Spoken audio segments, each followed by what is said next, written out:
People know me as the baklava guy. I show up at parks and I sell them baklava. It's become my whole personality.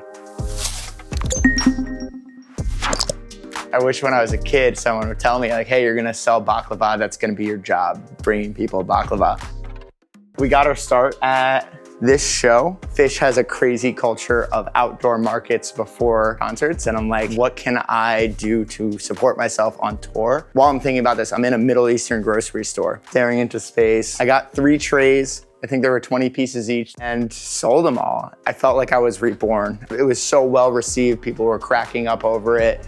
Crazy interactions back and forth. Here we are 3 years later. We got a website where you could order online. We ship nationwide. I've completed full tours.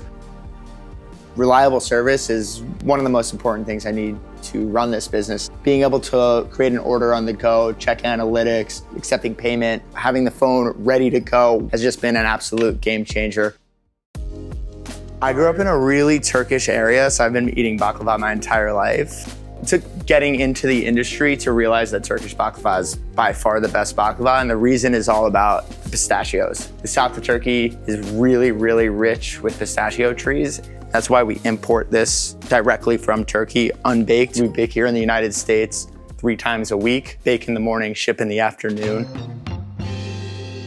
Selling baklava requires complete optimization, testing different content, testing different areas to sell in, getting good reactions of people eating baklava. And bringing the people the bak, that's what we're here to do. If you like delicious, delicious baklava, and you want to see us grow this into a real company, give us a follow.